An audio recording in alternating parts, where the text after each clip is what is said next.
Hello, hello, Virgo Collective. Kamusta po kayong lahat? Ako po ito si James from James Tarot PH. Ito po ang inyong July 13 hanggang 19 reading. Alamin natin naghihintay sa inyo para sa bagong linggong ito. But first, ihanda mo na mga kapwa ko Virgo ang inyong isang tanong para po sa ating isang tanong, isang sagot. Kung meron po kayong pangmalakasang one question, hawakan niyo po yan at sa dulo po, atin po yung sasagutin. Okay, let's begin. Holy Spirit, Spirit Guides, guide us for today. Inhale and exhale your cards for the week. Nice, nice, nice. Siya nga pala mga mahal kong Virgo, maraming salamat po sa lahat po ng mga hindi nag-i-skip ng ads, nagla-like, nagko-comment at nag-share. Continue lang pong akong supportahan every time po na meron tayong libreng reading para sa inyo. Hello rin po sa ating new subscribers. Welcome po sa ating channel. Naway, sinishare nyo po itong video na ito para po marami pang Virgo o makapanood. Please tulungan niyo po ako. Do not skip your ads. Malaking tulong po yan. Maraming salamat po. So, in the background of your reading, meron kang the Queen of Swords. Okay, ngayong linggong ito, tinatawag ka Virgo ng iyong spirit guides to really have a clear vision sa mga bagay na gusto mong simulan, tapusin at i-accomplish ngayong linggo.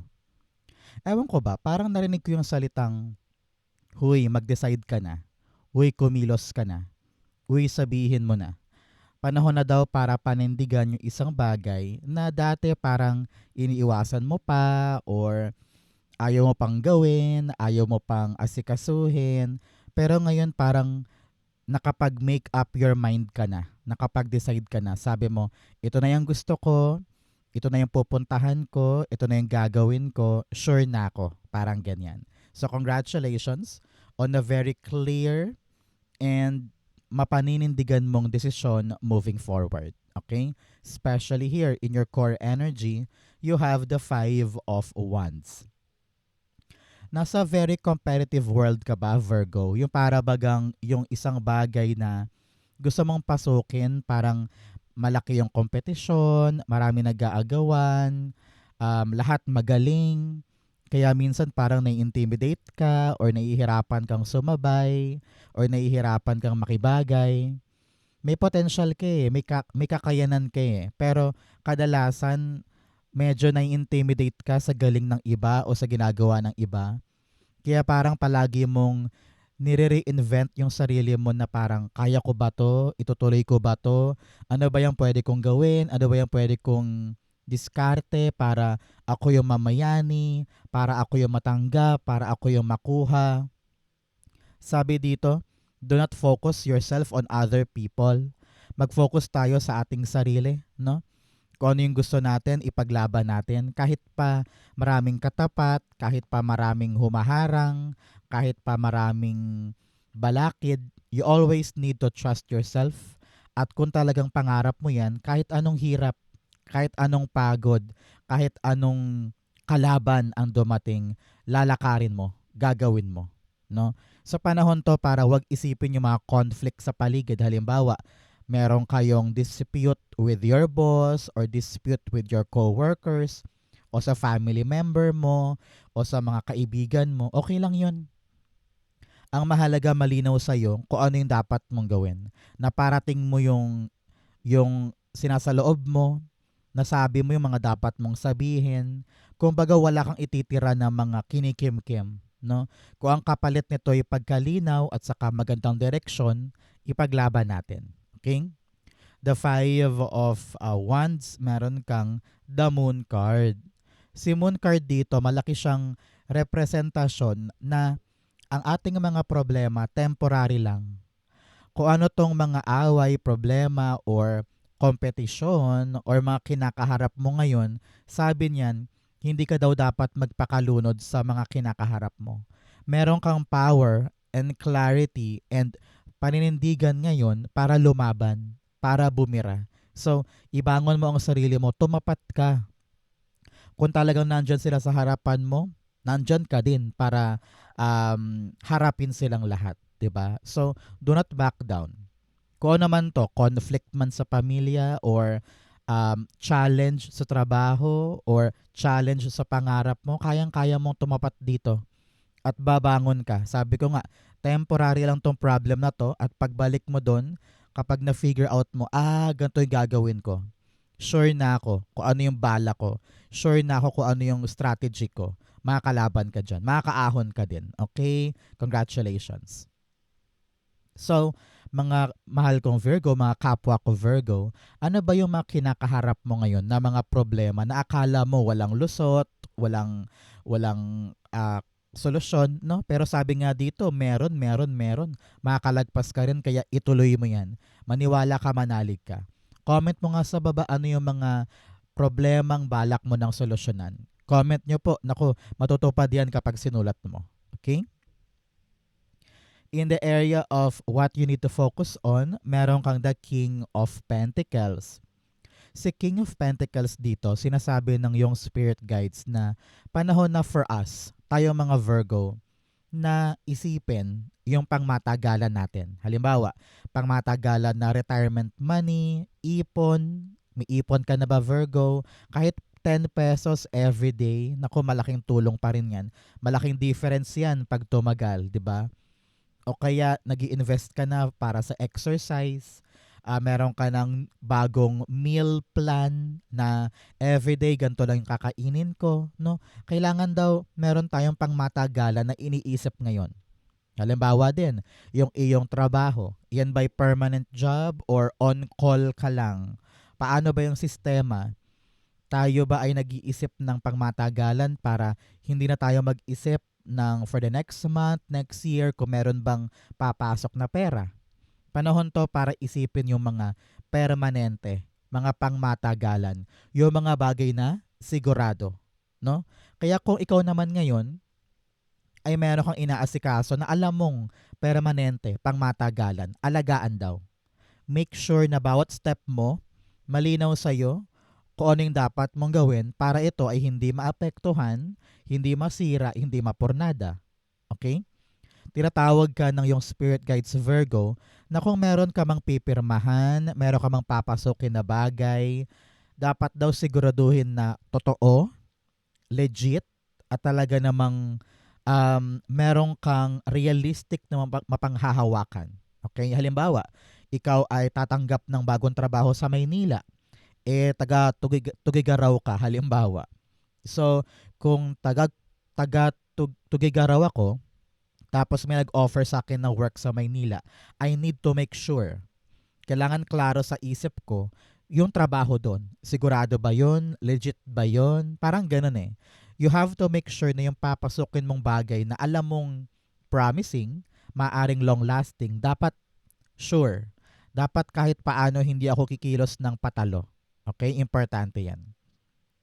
King of Pentacles, meron kang the Five of Pentacles. 5 is here. Panahon na talaga to for you, Virgo, for a change. Pagbabago.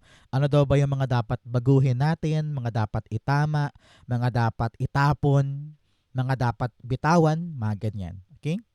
Here, parang sabi ng yung spirit guides, masyado mong iniisip yung kahinaan mo. Na parang hindi ko kayang abutin yun, parang napakalayo na, parang hindi ko ata kaya mag-isa. You're questioning your talent, you're questioning your skills. Kahit pa napakalinaw naman ng intention mo at pangarap mo, feeling mo hindi mo siya maaabot. Sabi dito, gamitin mo ang strength mo. Kung talagang walang tutulong, okay lang, kaya mo mag-isa. Okay? You can do it on your own. Tayo mga Virgo, we're very, very magaling when it comes to independence and doing things on our own, di ba? So, ibangon mo ang sarili mo. Gamitin mo yung strength mo para maabot mo tong bagay na ito. Huwag mo laging isipin na kapos ka o hindi ka marunong. The fact na malinaw sa'yo kung ano yung bagay na yan, ituwid mo. Okay? Importante yan. So, mga kapwa ko Virgo, ano yung mga dream country na gusto mong puntahan or bisitahin? Ako, I want Japan. Gusto ko ng New Zealand. saka Spain. Yan, yung mga bansang masarap puntahan. Ikaw, ano yung mga dream country na gusto mong i-visit? I-comment mo yun, ako, makamatupad, okay? In the area of what you need, meron kang the Nine of Pentacles. Ang kailangan mo ngayon this week, Virgo ha, this week ay ma-appreciate yung mga bagay na meron ka. Para nang sa ganon, hindi mo indahin itong competition or masyado mong pagtingin sa ginagawa ng ibang tao. Halimbawa, this week na napansin mo na parang, ay, buti pa yung kaklase ko nung high school. Mahina yan nung high school. Pero ngayon, tinan mo naman, may kotse na, maganda trabaho, nakakapag-abroad. So, wag mong i-focus ang sarili mo sa tagumpay ng iba. No? Nakita ko dito na focus tayo on ourselves. Kung ano yung mga bagay na dapat yung ipagpasalamat, yung mga bagay na pinagsumikapan ko, yung mga bagay na naabot ko, no? Yung mga napupundar ko. Siguro panahon na para tumingin ka sa bahay mo, sa paligid mo. Now, while you're watching this, tingin ka sa paligid mo. Ano yung mga bagay na meron ka na dapat mong ipagpasalamat? And that will open your mind na parang, oo nga no, okay naman ako. I'm in a better state of my life. Siguro nga, marami ka pa rin gustong makuha, marami ka pa rin gustong ipanalo, marami ka pa rin problema. Pero ano ba yung mga meron ka na dapat nating ipagpasalamat na, uy, I'm alive, I'm okay, the money is okay, the house is okay. Ano yung mga okay sa buhay mo? Diyan ka magsimulang maka-appreciate. At gasolina yan to reach for more. Okay, so panahon to for gratitude, for love, for appreciation. Nine of Pentacles, the King of Swords. King and Queen ito. Sabi, kung meron ka mang partnership or meron ka mang asawa or talagang lover mo, kung meron man kayo hindi pagkakaunawaan, panahon na to for you to really stand up for yourself. Parang ganun eh. Panahon to para ibida mo or parang panindigan mo yung alam mong tama, yung alam mong magpapaunlad sa akin. Kung hindi niya ako kayang suportahan, okay lang. I will support myself. I will stand up for myself, parang ganyan. So, wag kang matakot daw na tumayo mag-isa or lumaban mag-isa para sa mga bagay na alam mong kaya mong ipanalo, kaya mong ikaunlad, 'di ba? So, ito yung linggo na sige na nga, kikilos ako mag-isa. Suportahan man ako o hindi, ilalaban ko ito. Okay? Importante 'yan. Pinapayuhan ka ngayon na tignan sa magandang perspektibo ang life. Kung saan ka abundant, kung saan ka masaya, kung saan ka maunlad, no? Dapat doon ka nakatutok at wag mo daw 'yan papabayaan. Okay? In the area of what's affecting your current energy, meron kang the Ten of Wands. Sabi dito, dahil nakafocus ka sa mga conflict sa paligid o sa mga bagay na wala ka, tapos yung iba nagagawa nila agad, nahaharangan yung vision mo doon sa goal. Minsan nawawalan ka ng gana, nawawalan ka ng amor, nawawalan ka ng energy, ng motivation. It's because sobrang frustration mo na parang habang buhay ba ako dito, na palaging lumalaban, palaging talunan, palaging kailangan magpakapagod muna bago ko siya makuha. Bakit yung iba, ang dali-dali lang sa kanilang makuha yung gusto nila? Bakit sa iba, ang dali-dali lang nilang manalo? O ang dali-dali lang nilang maabot yung pangarap nila? Bakit ako, kailangan kong mag-strive? Bakit kailangan kong magpagod at mahirapan? Yung mga ganyang question mo, nagpapalubog sa'yo at nagpapaharang doon sa goal o sa andar mo. 'Di ba? So panahon to talaga, Virgo, to look within sa atin. No? Huwag mong isipin yung ginagawa ng iba. Huwag mong tignan yung outside world mo. Ang tignan mo yung sa'yo, sarili. Ano ba yung dapat kong i-improve para talagang maging successful na ako? Ano ba yung mga dapat kong ma-appreciate? And then, ano yung move ko para dumoble to, mag-triple to, no? Ano ba yung naghihintay sa akin sa dako paroon na dapat kong pagtuunan ng pansin? Para nang sa ganun, kahit mahirap, kahit mabigat, idediretso ko. 'Di ba? Ang kailangan lang ngayon parang ganahan ka eh. Kailangan mo ng energy. Kailangan mo ng additional fighting spirit to continue, to fight on, and to finish what you started. 'di ba? So panahon to for you para ibira pa, ilaban pa, Virgo. Huwag ka mawawala ng pag-asa. Kayang-kaya mo pa 'yan. Okay? Ten of Wands, the Eight of Swords. Yes, talaga naman, kitang-kita ko dito, minamaliit mo sarili mo na parang hindi ko na ata kaya, hanggang dito lang ata ako, mahirap na, nakakapagod na, wala ka ng ano wala ka ng gana dahil nga parang paulit-ulit lang, nababaon na ako na nababaon sa mga problema or issue. Kaya parang you feel so helpless, you feel so tight, you feel so uptight na parang hanggang dito lang ba talaga ako, walang solusyon? Wala na bang pag-andar? Ang bigat-bigat na. Pero sabi nga dito, hindi tayo susuko na lumaban. Ngayong linggo na ito, merong liwanag na papasok sa isip mo na parang, may pag-asa pa ako, may magagawa pa ako, meron pa akong other way or other solution to make things happen. Sabi ko nga, pabangon ka na at meron kang bala para lumaban dito at manalo ka this time. Okay? Especially in your near future, meron kang the Two of Wands. Nako, talagang kakawala ka na sa sistema na ito. Akala mo lubog na lubog ka na pero hindi. Makaahon ka dyan at kaya mong tumapat. Kaya ngayon, you are now ready to venture forward. Either gagawin mo na yung dating mga naka-hold, yung dating pangarap lang or idea lang, ramdam ko dito na gagawin mo na siya, itutuloy mo na siya. Both cards are very future-oriented. Meron ka ng concrete na plano moving forward na alam mong time ko na, gagawin ko na. Hindi na ako papalubog pa sa mga problema, bibira na ako.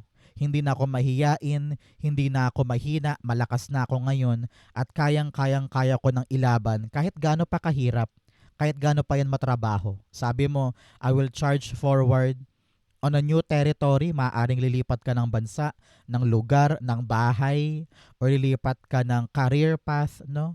May changes para sa'yo. Kaya panahon na to para tumayo, manindigan, at sumubok. It's time for you to take a risk and really come out of your shell, come out of your safe space. Okay? Two of Wands, the Four of Wands. Yes, merong celebration sa pamilya. I don't know why. Parang natanggap, na-approve.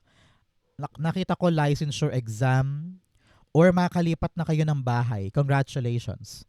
Ang tabayanan mo, 2 to 3 months after watching this video, may lipatan. At super saya mo. Kasi parang yes, naabot ko din. Yes, nagawa ko din. So lilipat ng bahay, lilipat ng lugar, lilipat ng territory. Very clear yun ang nangyayari at handang-handa kang puntahan yun. This is something na celebratory para sa'yo. So congratulations. Mag-celebrate ka soon dahil maabot mo yung milestone dahil kumawala ka na sa comfort zone. Okay? In your challenge, meron kang the King of Cups. Okay, napakasimple nito. Ngayong linggo, kailangan daw, Virgo, kalma lang. Hindi pwedeng masyado kang emotional. Okay? Minsan, napakasimple lang naman nung aayusin, napakasimple lang naman nung problema, pero dahil super emotional ka, lalong gumugulo, lalong humihirap, lalong tumatagal. So make sure, trabaho lang, walang personalan. Gawin mo lang with your utak at wag na wag mong hahaluan ng emosyon para hindi ka mahirapan. Okay? Baka mamaya kasi bigla kang sumabog, sumigaw, magalit, makapagsalita ng mga bagay na hindi mo minimin, di ba? So just hold your emotions, be friendly, be kind, be kalmado para maisip mo yung tamang gagawin, tamang sasabihin. Page of Wands. Sabi dito, bawat action natin requires calmness. Halimbawa, meron kang bagong trabaho or bagong sideline or bagong project or bagong gagawin, kung ano man yan.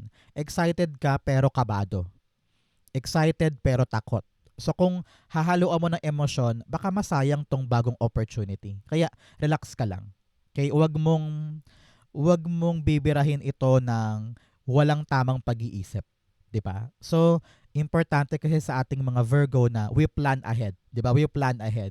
Pero kadalasan we catastrophize, nag-iisip tayo ng kanigahan, puro pati yung mga bagay na hindi naman talaga mangyayari, iniisip natin, 'di ba? Kaya nahaharangan yung andar. So make sure na kalma lang, daanan mo lang yung proseso, okay ka. Okay? In your fortune, meron kang great adventure. Take a risk. Venture forward. Sabi ko nga dito, laban. Huwag kang matakot. Panahon to para bumira, para kumilos, para umandar, no? Pero syempre, kailangan kalmado lang, relax lang. Pero panahon talaga to para sugurin natin yung mga bagong bagay. Okay? In your fortune, meron kang the star card. Si star card, napakaganda nito. A very, very good promise na this week, gaganda ang buhay. No? Kung ikaw ay nanggaling sa sakit or sama ng loob or sama ng katawan, bubuti na yan. If you're having these money problems, bubuti yan. If you're having this problem sa opisina, sa trabaho, bubuti ito. No? Star card's all about pagganda ng sitwasyon, pag-angat. No? So congratulations, continue watering that dream, continue watering whatever you're trying to do, maaabot mo siya. Okay? Nasa-spotlight ka ngayon at talagang pumapabor sa'yo yung mga bagay-bagay. Siguro mahugulat ka na lang this week na parang umaayos, gumaganda, bumubuti yung mga bagay-bagay. Okay? Star card, the Six of Cups. Yes, may gift sa'yo sa universe ngayon. Parang favorite ka ni universe. Parang sinasabihan ka niya na, uy, makakaalis ka rin sa problema, makakalagpas ka rin sa issue. Triumph to ha, triumph over a problem or over a challenge. So congratulations, flying high. Talagang pagkatapos ng isang mahirap na problema at makabawi ka na. Congratulations, okay? In your challenge, in your divine messages, meron kang look at the bigger picture. Sabi dito, lawakan mo isip mo para makawala ka sa lahat ng bagahe, para makaahon ka na sa mga pinoproblema mo. See the bigger picture. Lawakan ng isip, lawakan ng pananaw para makita mo yung right strategy, para maani mo na yung mga dapat anihin at makawala ka na sa mga struggles mo. Okay? In your divine, meron kang the sun card. Nako, pinapayuhan ka to be jolly. Just enjoy life, Virgo, okay? Come out of your shell. Minsan, wala ka ng time to go out. Alam ko, sanay tayo mag-self-isolate sa bahay lang, no? Ayaw natin ng crowded places. Nako, ganyan din ako. Pero minsan daw, you have to open yourself. You have to really explore the sun, explore the nature, go out, para naman yung kaluluwa mo at sa katawan mo ay makaramdam ng paglaya sa pang-araw-araw mong routine, 'di ba? So just enjoy life. Everything that you're trying to do now, dapat daw ay parang samahan mo ng positibong outlook. Hindi pwedeng puro kanigahan, puro catastrophizing, 'di ba? So just be happy and lagi mong isipin na maganda to, okay to. Maganda outcome nito. Parang ganyan. Okay? Sun card, the Four of Pentacles. Yes, be open. Be open. Be open to new things. Huwag ka masyadong maging overprotective sa iyong sarili. Panahon to para maging bukas ka sa maraming bagay. Para makita mo pa kung ano yung para sa'yo na pwede mong abutin. Okay, okay. Go out, go out. Be open and enjoy. Outcome mo yan, bigyan mo na kita ng fortune cards. You have whale.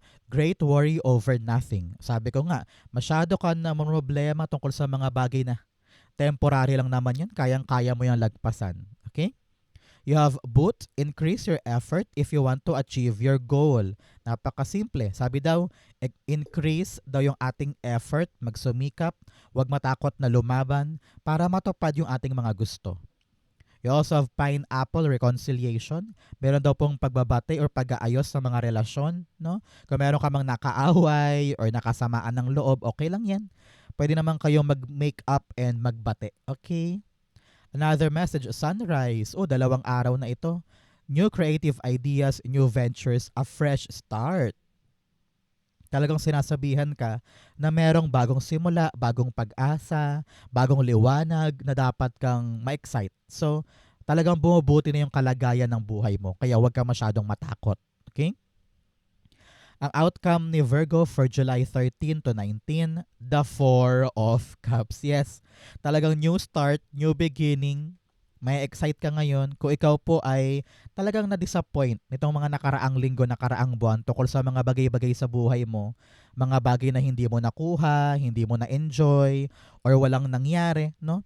Sabi nga, makakapag-move on ka na, bubuti na yung lahat dahil may papasok na bagong bagay. At yung pagpasok ng bagong bagay na ito, magpapaliwanag yung direksyon mo na parang, gets ko na.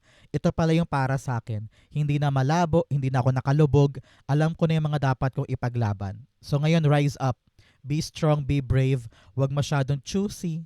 Tanggapin mo tong bagong bagay na ito na karapat dapat mong makuha ngayon. Four of Cups, the Strength card. Magpakatatag, magpakatibay. Hindi pwede ngayon yung parang masyadong reklamador, masyadong nagmamadali, gusto agad manalo, gusto agad makuha. Panahon to para pagtiyagaan mo, pagtiisan mo, at maging matapang ka na tanggapin tong bagong bagay. Naramdaman ko dito bagong direksyon. Maari tong bagong bagay na ito ang talagang magtutupad ng dream mo. Kaya meron kang bagong pag-asa.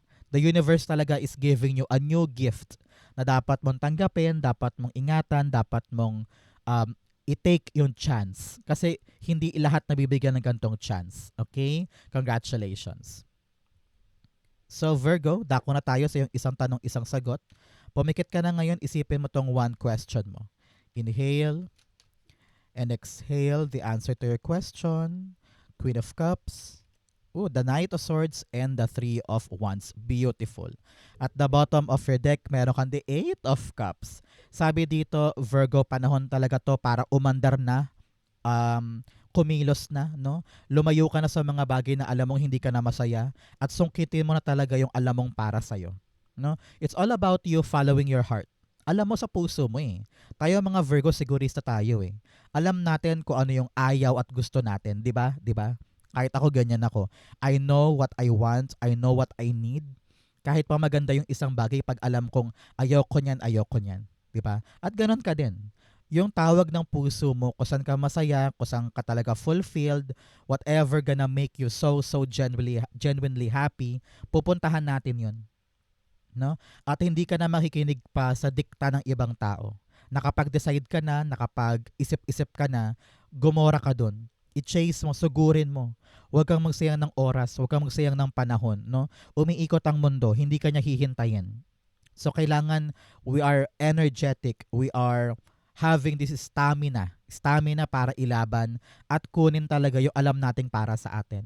Panahon na for you to charge forward, to grow, to expand. Kung talagang babiyahe ka or pupunta ka sa bago, now is the right time. Kitang-kita ko dito yung advancement mo for new things.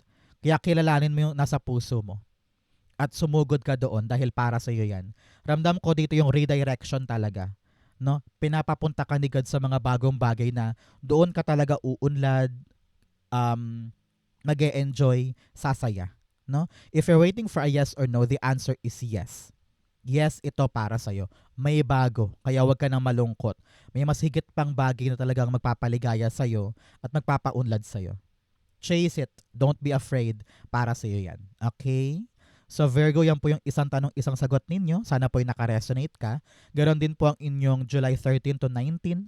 Sa po kayo nakarelate dito, comment down below. Babasahin ko po yan. Thank you, Holy Spirit, Spirit Guides, for the clarity for today. Thank you po mga kapwa ko Virgo for watching hanggang dulo. I love you. This has been James for James Taro PH. God bless everybody.